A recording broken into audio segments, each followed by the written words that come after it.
તો મેં તમને જેમ વાત કરેલી તેમ પ્રમાણ પડતર એટલે કે સ્ટાન્ડર્ડ કોસ્ટિંગ એની અંદર ફરીથી ટૂંકમાં બતાવું તો આવક એટલે કે નફો કઈ રીતે ઉદ્ભવે તો કે આવક અને ખર્ચના તફાવતથી આવક એટલે કે ઉપજ હે ને અને ખર્ચ અથવા તો પડતર આજે ઉપજમાંથી આપણે ખર્ચ બાદ કરીએ એટલે આપણને નફો મળે પણ નફો આપણે ધારેલો નફો હોય એના કરતાં અલગ નફો આવે ધારેલા નફા કરતાં નફામાં વિચલન આવે એના કારણ ઘણા બધા હોઈ શકે એનું કારણ ઉપજમાં વિચલન હોઈ શકે અથવા ખર્ચમાં વિચલન હોઈ શકે ઉપજમાં વિચલન હોય એટલે કે વેચાણમાં વિચલન ધારેલા વેચાણ કરતાં ખરેખર વેચાણ અલગ હોય હે ને ખર્ચમાં વિચલન હોય એટલે કે ધારેલા ખર્ચ કરતાં વધારે ખર્ચ થાય અથવા ઓછો ખર્ચ થાય વિચલન આવે તો ખર્ચની અંદર પાછા આપણે વાત કરીએ તો ખર્ચ બે વસ્તુથી બને એક તો કિંમત અને બીજું જથ્થો અથવા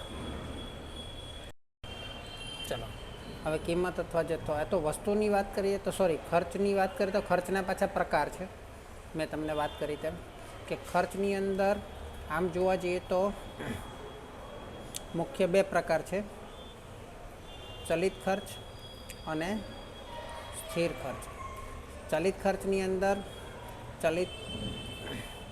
પ્રત્યક્ષ પણ આવે અને પરોક્ષ પણ આવે અને સ્થિર ખર્ચ તો બધા પરોક્ષ જ હોય એમાં પ્રત્યક્ષ ના હોય બરાબર પ્રત્યક્ષ ખર્ચની વાત કરીએ તો એની અંદર માલ સામાન હોય અને મજૂરી હોય તો ચલિત ખર્ચની અંદર આપણે માલ સામાન અને મજૂરીના વિચલનો જોઈ લીધા હવે ચલિત પરોક્ષ ખર્ચના વિચલન જોવાના છે તો જેમ ચલિત ખર્ચની અંદર માલ સામાન અને મજૂરીના વિચલન છે તેવી જ રીતે ચલિત ખર્ચની અંદર પરોક્ષ ખર્ચના વિચલન આવશે ત્યાર પછી સ્થિર ખર્ચની અંદર પરોક્ષ ખર્ચના વિચલન જોવાના છે એટલે સ્થિર પરોક્ષ ખર્ચના વિચલન જોવાના છે ચલિત પરોક્ષ ખર્ચના વિચલન જોવાના છે અને છેલ્લે આપણે ઉપજ એટલે કે વેચાણના વિચલન જોવાના છે તો મેં તમને જેમ વાત કરી તેમ ચલિતના બધા વિચલનો સરખા જ હોય જેમ માલ સામાન ને મજૂરીના વિચલન હતા એ જ રીતે ચલિત પરોક્ષ ખર્ચના વિચલન આવશે એટલે એમાં કંઈ જ નવું શીખવાનું નથી હે ને એક બે દાખલા આપેલા છે આપણે ગણીએ એટલે આપણને આવડી જશે અને ત્યાર પછી આપણે સ્થિર પરોક્ષ ખર્ચના વિચલન ગણવાના છે જે ચલિત કરતાં અલગ હોય હે ને અલગ એની મેથડ અલગ હોય કારણ કે સ્થિર ખર્ચ એવા ખર્ચ છે કે જે ઉત્પાદનના બદલવાની સાથે બદલાતા નથી જ્યારે ચલિત ખર્ચા એવા ખર્ચા છે જે ઉત્પાદનના બદલાવાની સાથે બદલાય છે બરાબર ને ચલો તો ચલિત પરોક્ષ ખર્ચની વાત કરીએ ચલિત પ્રત્યક્ષ ખર્ચમાં માલ સામાન મજૂરી આપણે શીખી લીધું છે તો ચલિત પરોક્ષ ખર્ચ પર જઈએ હે ને તો ચલિત પરોક્ષ ખર્ચમાં કંઈ જ નવું નથી તો આપણે ચેપ્ટર નંબર 2 સ્ટાન્ડર્ડ કોસ્ટિંગની અંદર બીજું ઉદાહરણ 1 અને 2ની વાત કરીએ તો એ 1 અને 2 જે છે તે ચલિત પરોક્ષ ખર્ચના વિચલનો છે હે ને તો ઉદાહરણ નંબર 1ની અને 2ની વાત કરીએ એટલે આપણને બધું ખ્યાલ આવી જશે પછી ત્યાં ઉદાહરણ 3થી સ્થિર પરોક્ષ ખર્ચના વિચલન ચાલુ થાય છે તો ઉદાહરણ નંબર 1 પેજ નંબર 93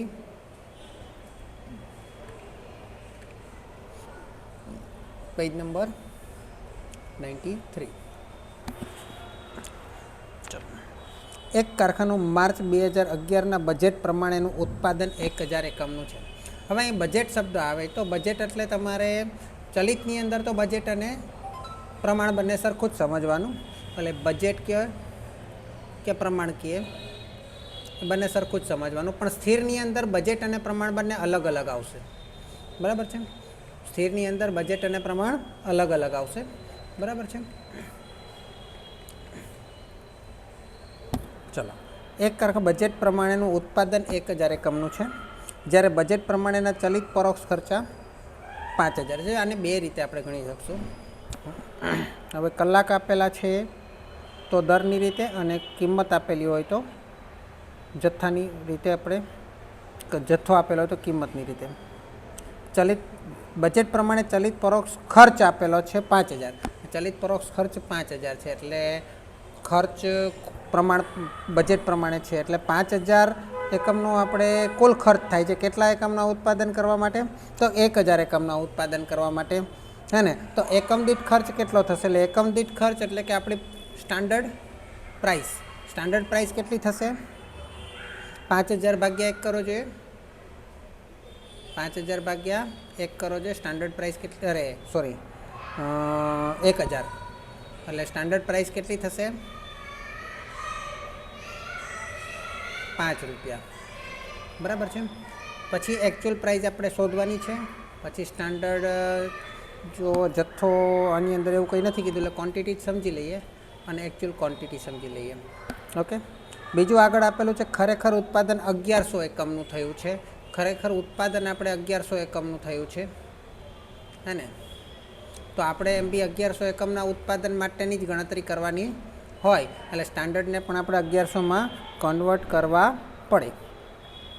જ્યારે ચલિત પરોક્ષ ખર્ચ 5400 થયો છે, એટલે 1100 એકમ માટે ચલિત 5400 ખર્ચ થયો છે, ભાગ્યા 1100 કરો.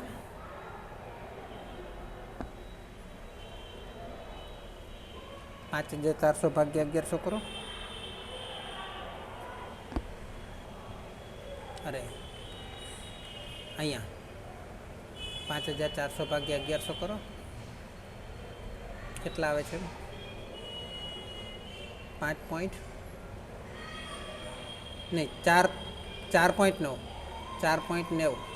ઓકે, 4.90 કે 9090 આવે છે કદાચ, હે ને? ઓકે, કારણ કે 11 છે ને એટલે એ રીતે રિપીટ થાય બે આંકડામાં. હવે સ્ટાન્ડર્ડ ક્વોન્ટિટી માટે કંઈ કીધું નથી, બરાબર? એટલે સ્ટાન્ડર્ડ ક્વોન્ટિટી આપણી એ જ રહેશે 1100. ઓકે, ચાલો. તો હવે આપણે જેમ કરતા હતા એ રીતે પહેલું આપણે કયું શોધવાનું? પહેલું આપણે શું લખતા હતા? માલ સામાન ખર્ચ વિચલન અથવા મજૂરી ખર્ચ વિચલન, અથવા તો હવે આપણે છે ચલિત પરોક્ષ ખર્ચ વિચલન. ચલિત પરોક્ષ ખર્ચ વિચલન બરાબર પ્રમાણ ખર્ચ માઇનસ ખરેખર ખર્ચ. હવે પ્રમાણ ખર્ચ એટલે પ્રમાણ જથ્થો ગુણ્યા પ્રમાણ ભાવ માઇનસ ખરેખર જથ્થો ગુણ્યા ખરેખર ભાવ. પ્રમાણ જથ્થો કેટલો છે? યસ, ચલો. ઓકે, પ્રમાણ જથ્થો કેટલો છે આપણી પાસે? પ્રમાણ જથ્થો 1100, હે ને? અને પ્રમાણ ભાવ, પ્રમાણ જથ્થો કંઈ આપેલો નથી એટલે જ સમજશું. પ્રમાણ ભાવ 5 માઇનસ ખરેખર જથ્થો કેટલો છે? 1100 અને ખરેખર ભાવ 4.9090. અને આપણને જે આપેલો છે તે ખરેખર ખર્ચ જ આપેલો છે. આપણને જે પ્રશ્નમાં આપેલો છે ખરેખર ખર્ચ જ આપેલો છે, હે ને? એટલે ડાયરેક્ટ જ તમે ગુણાકાર કરીને લખો તો પણ ચાલે. એટલે ગુણાકાર કર્યા વગર પ્રશ્નમાંથી લખો તો પણ ચાલે. 1100 ગુણ્યા 5 એટલે 5500. એની જગ્યાએ આપણે ભાવ કેટલો પડ્યો? ઓછો પડ્યો ને. 1100 ગુણ્યા 4.9090 કન્ટિન્યુ કરો. કેટલા આવે છે મને કહો? અથવા તો આપણો જે ખર્ચ હતો તે પ્રશ્નમાં આપેલો છે ખર્ચ કેટલો? 5400. ડાયરેક્ટ લખો તો પણ ચાલે. એટલે આપણો 100 રૂપિયાનો ખર્ચ વિચલન આવ્યો, પણ જે પ્લસમાં આવે છે એટલે આ વિચલન આપણા માટે સાનુકૂળ છે ને.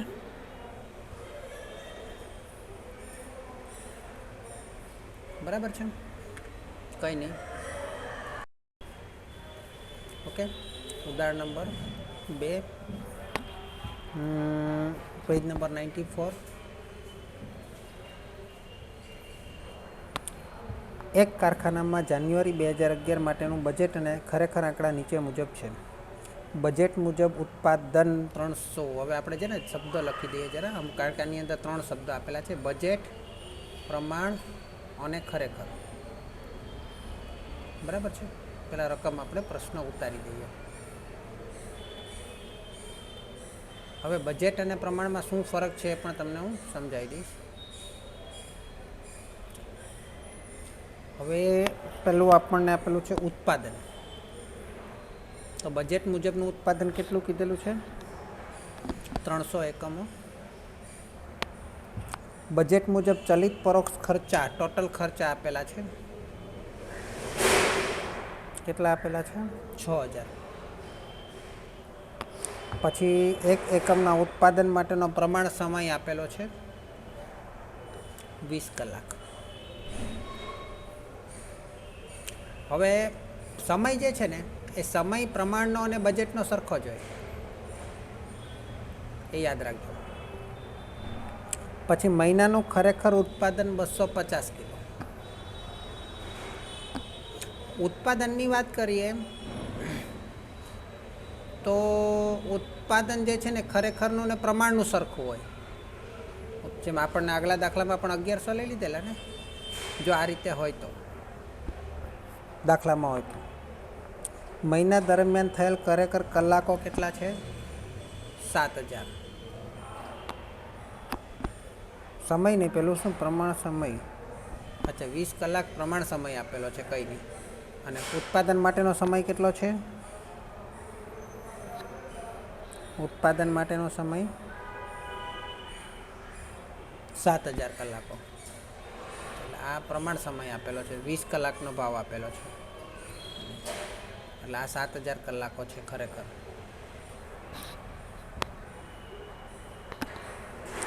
ખરેખર થયેલ ચલિત પરોક્ષ ખર્ચા 6300.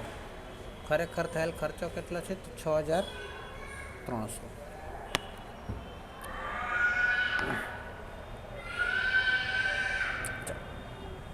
હવે અહીંયા તો ખરેખર કલાક 7000 આપેલા છે.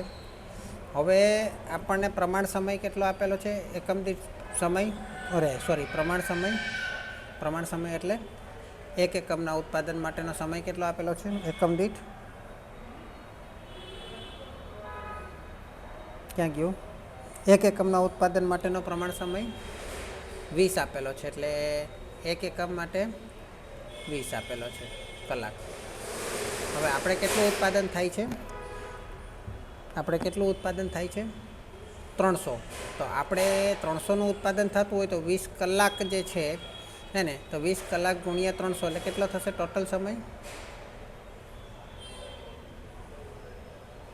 300 એકમ ઉત્પાદન થાય છે ને બજેટમાં, એને ગુણ્યા 20 કરો જો કેટલા થાય છે? 6000 કલાક થાય છે.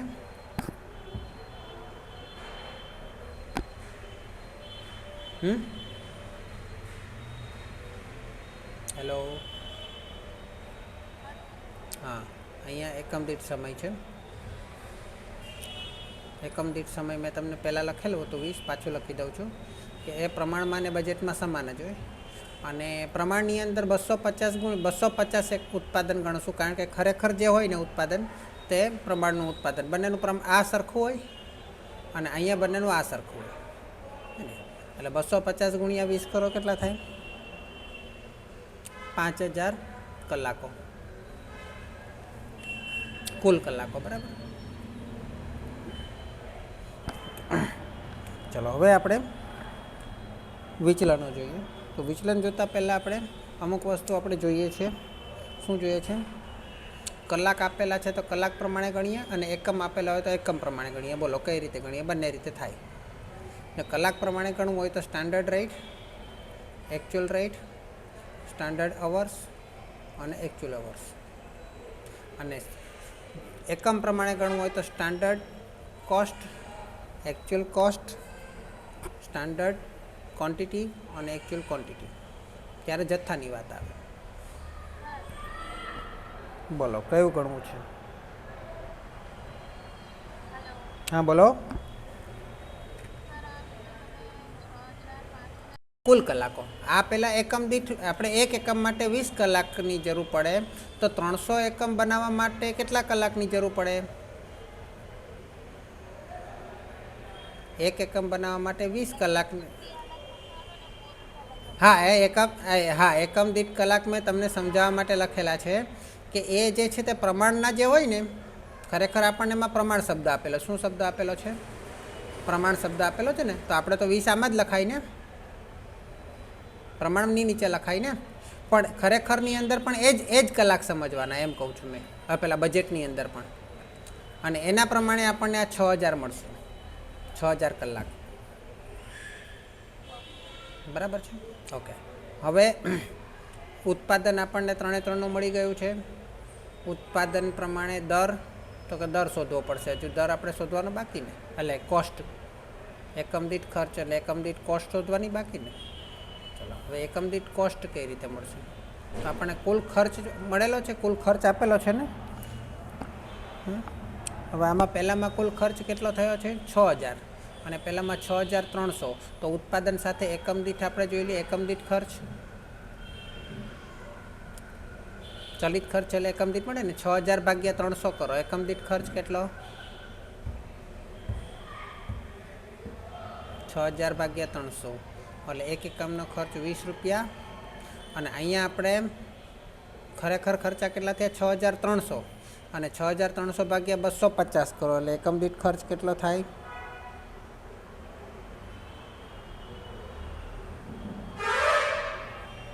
25.2। ओके, चलो हवे आपने बे वस्तु बे अलग अलग रीते आपणे दाखलो गणी शकाय। आमां रेट,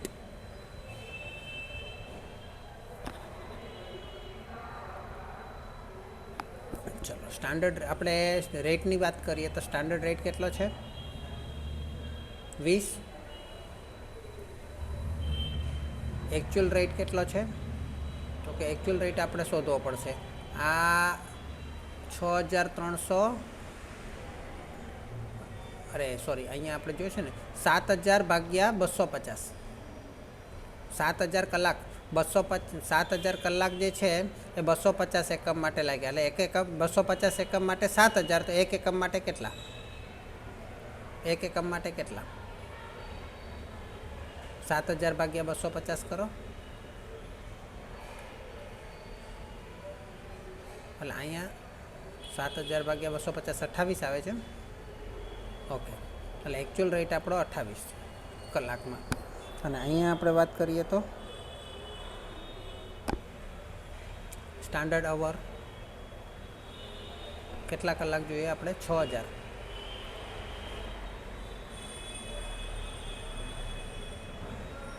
आ तो आपने कलाक मळ्या ने, रेट थोड़ो मळ्यो, आपणो खर्च साथे भागवानुं छे ने। ओके, एक मिनिट, समय केटलो छे? टोटल 6000 અને ખર્ચા 6000 એટલે 6000 ભાગ્યા 6000 એટલે 1 કલાક મળે, સોરી।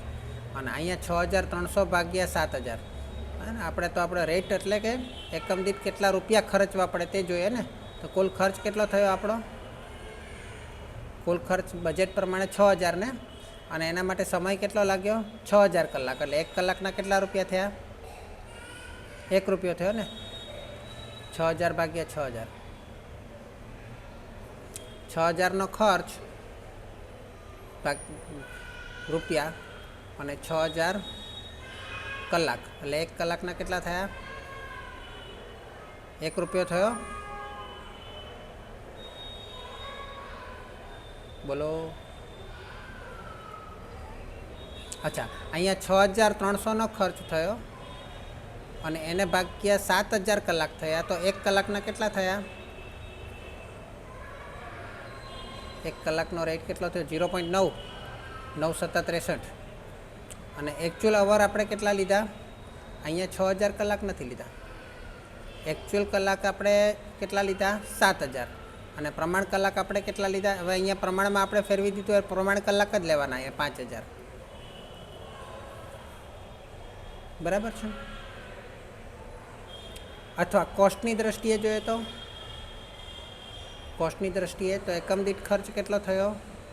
स्टांडर्ड में 20, अरे जत पहला में अहींया केटलो छे? 25.2। स्टांडर्ड क्वॉंटिटी केटली थई आपणी? स्टांडर्ड क्वॉंटिटी केटली छे? 250। અને एक्चुअल क्वॉंटिटी केटली छे? ए पण 250। जो जे बंने जवाब आपणो सरखो आवવો જોઈએ। चलो पहला कयुं विचलन शोधवानुं छे? खर्च विचलन। तो खर्च विचलन में आपणे शुं करशुं? खर्च विचलन में शुं करशुं? Standard hour into standard rate minus actual hours into actual rate standard hours केटला छे 5000 गुणिया एक्चुअल रेट केटलो छे 1 माइनस एक्चुअल अवर केटला छे 7000 गुणिया एक्चुअल रेट केटलो छे 0.9 तो 5000 माइनस 6300 बराबर એટલે माइनस 1300 आवे छे। ओके हाँ खर्च विचलन नाम पाछा बे भाग ने एक तो दर विचलन पहला मजूरी माल सामान दर मजूरी दर विचलन शोधता था ने એટલે दर विचलन અને બીજું કાર્યક્ષમતા વિચलन તો એક તો दर विचलन तो दर विचलन में શું શેનો તફાવત આવે દરનો હે ને એટલે દરનો તફાવત કેટલો છે 1 - 0.9 અને અહીંયા આપણે કેટલા લઈશું एक्चुअल એટલે 7000 એટલે 1 - 0.9 એટલે 7000 गुणिया 0.9 એટલે 0.1 એટલે 700 प्लस आवशे आ माइनस 1300 आव्या आ प्लस 700 आव्या हवे आपणे शुं आववुं जोईए त्रीजुं तो माइनस 1300 प्लस 700 એટલે 600 आववा जोईए माइनस 1300 माइनस 700 એટલે 2000 आववा जोईए माइनस 1300 कारण के आमांथी आना बे भाग पड़े ने એટલે 700 प्लस आवी गया तो बाकीना छे तो 2000 थवा जोईए ने त्यारे माइनस 1300 थशे ने એટલે खर्च विचलन दर विचलन हवे कार्यक्षमता विचलन बराबर तो कार्यक्षमता विचलन એટલે समयનો तफावत लेवानो અને दर कयो लेवानो प्रमाण स्टैंडर्ड रेट समयનો तफावत એટલે स्टैंडर्ड अवर माइनस एक्चुअल अवर એટલે 5000 माइनस 7000 गुणिया स्टैंडर्ड रेट केटलो छे 1 એટલે 5 मांथी 7 जाए तो माइनस 2000 गुणिया 1 એટલે माइनस 2000 आवशे ने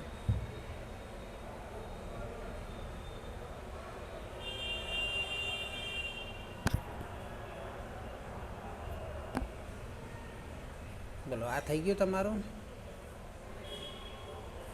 आ बीजी रीते आपणे ट्राय करी जोईए कलाक प्रमाणे अहींया मने जरा 250 छे अहींया जरा डाउट लागे छे 1 मिनिट प्रमाणमां उत्पादन 250 20 एकमना अरे 20 रुपया एकम दीठ छे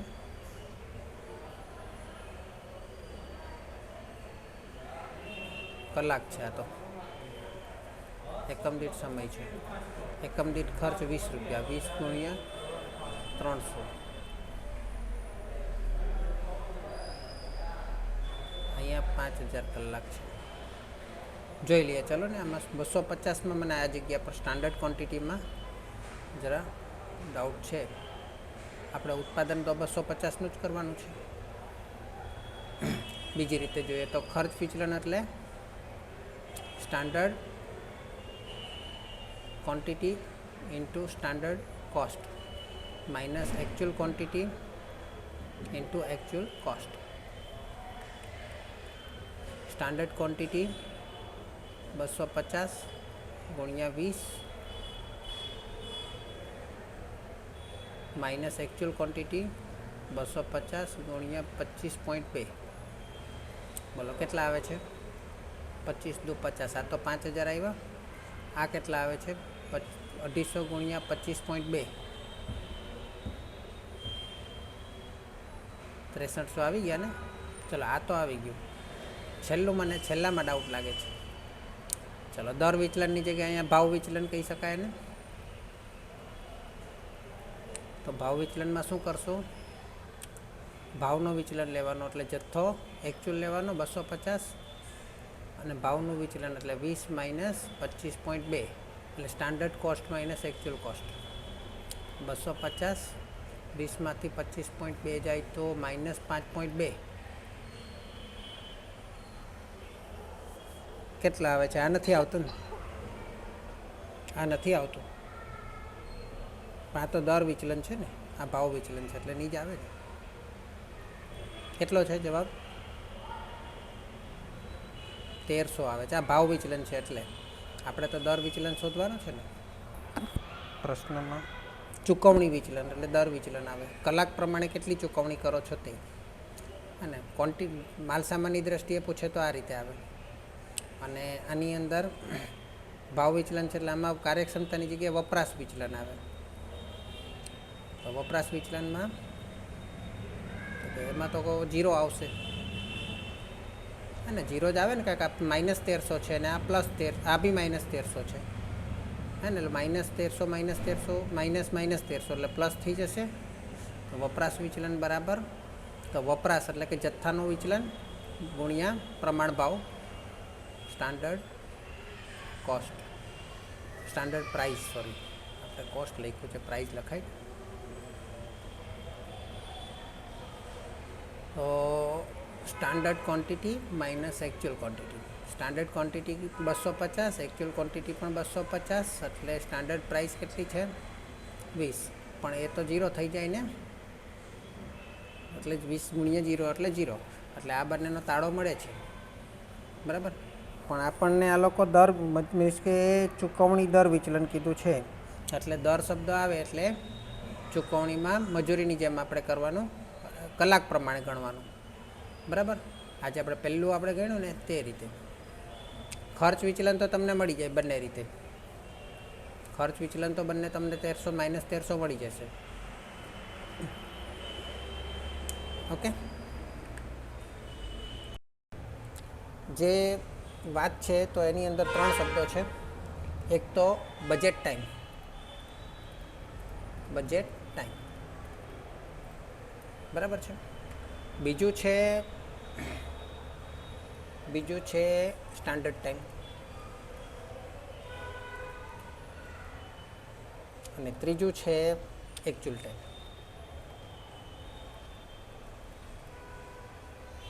બરાબર. બજેટ ટાઈમ એટલે કુલ બજેટ ટાઈમ, અને કુલ બજેટ ટાઈમ 2 વસ્તુથી મળે. સ્ટાન્ડર્ડ ટાઈમ 2 વસ્તુથી મળે, અને એકચ્યુઅલ ટાઈમ 2 વસ્તુથી મળે. 2 વસ્તુનો ગુણાકાર, આ કુલ છે. આ જે ઉપર લખેલું છે તે કુલ છે, હે ને. તો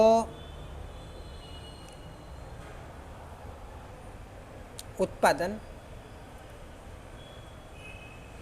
અને એટલે એક કલાક દીઠ ઉત્પાદન કહી શકાય ને. ઉત્પાદન એટલે કલાક દીઠ ઉત્પાદન.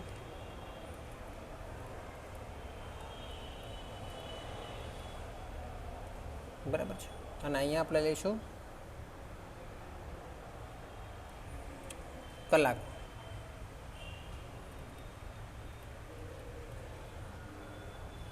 બરાબર. ઉત્પાદન કલાક દીઠ નહીં, એક ઉત્પાદન જ લખું છું. ઉત્પાદન અને કલાક, ઉત્પાદન અને કલાક. એટલે સમજી લો કે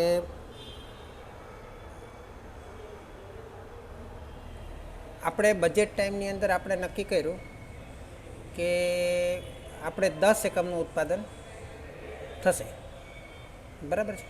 10 એકમનું ઉત્પાદન કરવાનું છે, એ અંદાજ આપણે મૂક્યો. નીચે લખું છું 10 એકમનું ઉત્પાદન કરવાનું છે. હવે ખરેખર ઉત્પાદન થાય છે 8 એકમનું. ખરેખર ઉત્પાદન થાય છે 8 એકમનું. હવે એના માટેનો સમય તો કે આની અંદર આપણી પાસે લાગે છે 30 મિનિટ, હા ને. અને આની અંદર આપણી પાસે લાગે છે 40 મિનિટ, બરાબર છે. તો સ્ટાન્ડર્ડની અંદર ઉત્પાદન કયું લેવું અને કલાક કયું લેવું? તો સ્ટાન્ડર્ડની અંદર ઉત્પાદન જે છે ને તે ખરેખર હોય તે લેવાનું. કયું લેવાનું? ખરેખર, બરાબર. અને કલાકો કયા લેવા? તો કે કલાકો જે છે ને તે બજેટવાળા લેવાના. કયા લેવાના?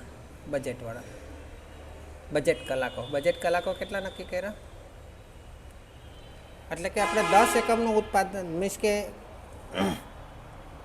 10 એકમનું ઉત્પાદન કરવું છે અને 1 એકમ ઉત્પાદન કરવા માટે 30 મિનિટ લાગે છે, એવું આપણે લાગવું જોઈએ. 10 એકમનું ઉત્પાદન કરવું છે અને 1 એકમનું ઉત્પાદન કરવા માટે 30 મિનિટ લાગવી જોઈએ.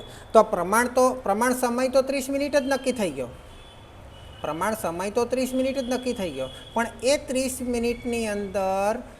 મિનિટની અંદર ઉત્પાદન કેટલું થાય છે? તો અગાઉના અનુભવ પ્રમાણે જોયું તો એ 30 મિનિટની અંદર ઉત્પાદન 8 એકમનું થાય છે. કેટલા એકમનું ઉત્પાદન? 8 એકમનું. એટલે કે ખરેખર તો 8 એકમનું જ ઉત્પાદન થાય છે, પણ આ વખતે એને 30 મિનિટ, દર વખતે 30 મિનિટ લાગતા હતા, પણ આ વખતે એને કેટલા મિનિટ લાગશે? તો કે આ વખતે એને 40 મિનિટ લાગી ગયા, એટલે આ વિચલન આવ્યું. બરાબર છે. એટલે આમાં જુઓ તમે, ઉત્પાદન કયું લેશું? એકચ્યુઅલ અને સ્ટાન્ડર્ડનું સેમ રહેશે. ઉત્પાદન કયું રહેશે? સેમ. એકચ્યુઅલ અને સ્ટાન્ડર્ડનું સેમ રહેશે. એટલે સ્ટાન્ડર્ડમાં જે હશે તે જ એકચ્યુઅલમાં રહેશે. બરાબર છે. એટલે સમયની અંદર બજેટ શબ્દ લખે કે પ્રમાણ શબ્દ લખે, એ બંને પ્રમાણ શબ્દ લખે કે બજેટ શબ્દ લખે, સમયની અંદર, કલાકની અંદર, એ બંને એક જ ગણાય. પ્રમાણમાં લખો કે બજેટમાં લખો, એ બંને એક જ થશે. બેમાંથી એક આપેલું હોય, માનો કે પ્રમાણ સમય આપેલો હોય તો બજેટમાં પણ એ જ લખાશે, અને બજેટ સમય આપેલો હોય તો પ્રમાણમાં પણ એ જ લખાશે. બરાબર છે. એ જ રીતે ઉત્પાદનની વાત કરીએ તો ઉત્પાદન હંમેશા તમને ખરેખર આપેલું હોય, એકમ દીઠની વાત કરું છું, કુલની નહીં. ખરેખર આપેલું હોય તો એ જ આપણે પ્રમાણમાં લખાશે, અને પ્રમાણમાં આપેલું હોય તે જ તો ખરેખરમાં પણ એ જ લખાશે. પણ હવે જ્યારે કુલ વાત કરીએ તો 1 એકમના ઉત્પાદન કરવા માટે 30 મિનિટ લાગે છે, એવું બજેટ બનાવ્યું, તો ખરેખર તો 10 એકમ ઉત્પાદન કરવાનું, તો 10 ગુણ્યા 30 કેટલા થશે? 10 ગુણ્યા 30 એટલે ટોટલ કેટલી મિનિટ થશે? 300 મિનિટ થાય. 300 મિનિટ થશે. એ જ રીતે 8 એકમના ઉત્પાદન કરવા માટે 30 મિનિટ ગણીએ તો 8 તરી 24, એટલે સ્ટાન્ડર્ડ ટાઈમ કેટલો થઈ જશે? કુલ 240 મિનિટ થઈ જશે. અને એ જ રીતે એકચ્યુઅલ સમય કેટલો થઈ શકે? કે આપણે તો 8 કલાકનું ઉત્પાદન આપણે પ્રમાણ નક્કી કરેલું, પણ ટાઈમ વધી ગયો. 30ની જગ્યાએ 40 મિનિટ થઈ ગઈ. તો 30ની જગ્યાએ 40 મિનિટ થઈ ગઈ, તો 8 ચોક 32, એટલે ટોટલ કેટલી મિનિટ થઈ ગઈ? 320 મિનિટ થઈ ગઈ. બરાબર છે. હવે આના પરથી આમ તો જોવા જઈએ તો આપણને 2 વસ્તુ ખાસ અગત્યની મળે.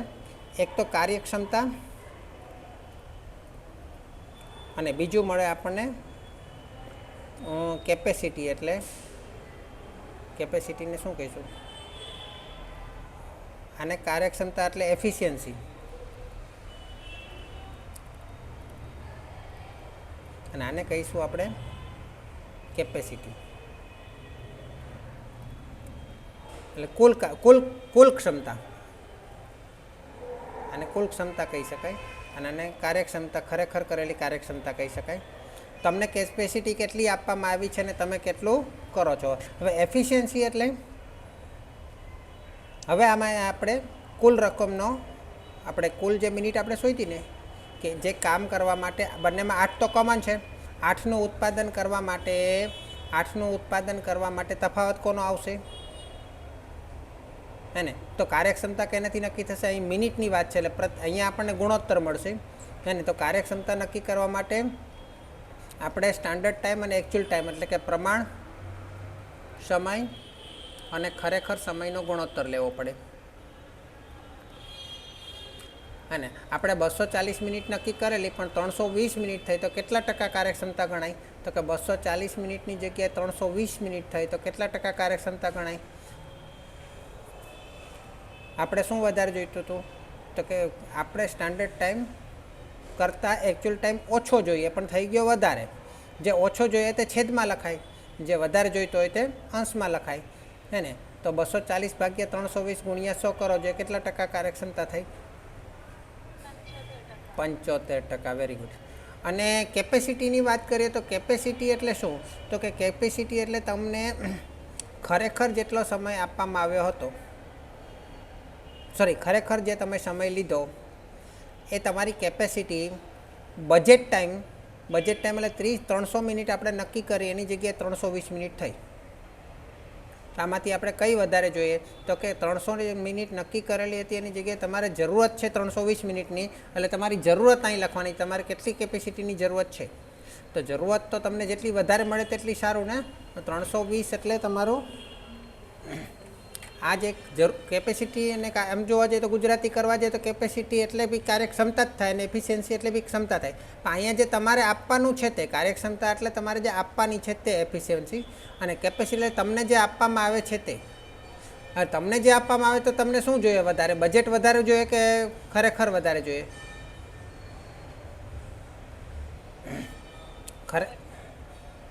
ઓકે, તો ખરેખર વધારે જોઈએ. તો ખરેખર તમને વધારે મળે, બરાબર, તો એ સારું કહેવાય.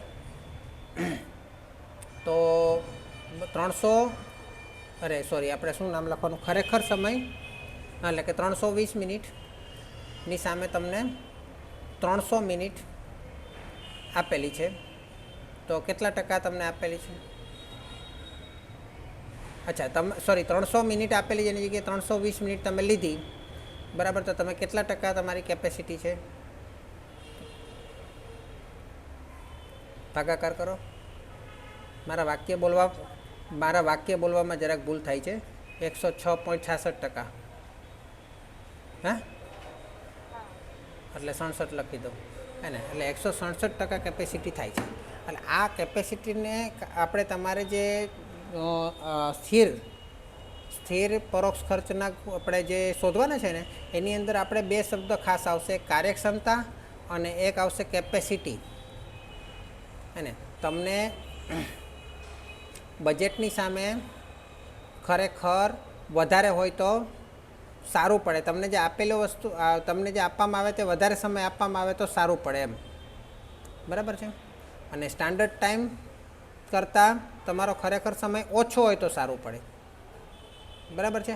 આ બે વસ્તુને ધ્યાનમાં રાખીએ તો આપણને કાર્યક્ષમતા અને કેપેસિટી અને એફિશિયન્સી, આ લોકો શું ગુજરાતીમાં શબ્દ વાપરે છે પછી જોઈ લઈશું, બરાબર છે. એનો આપણને અંતર ખબર પડી જશે, બરાબર. તો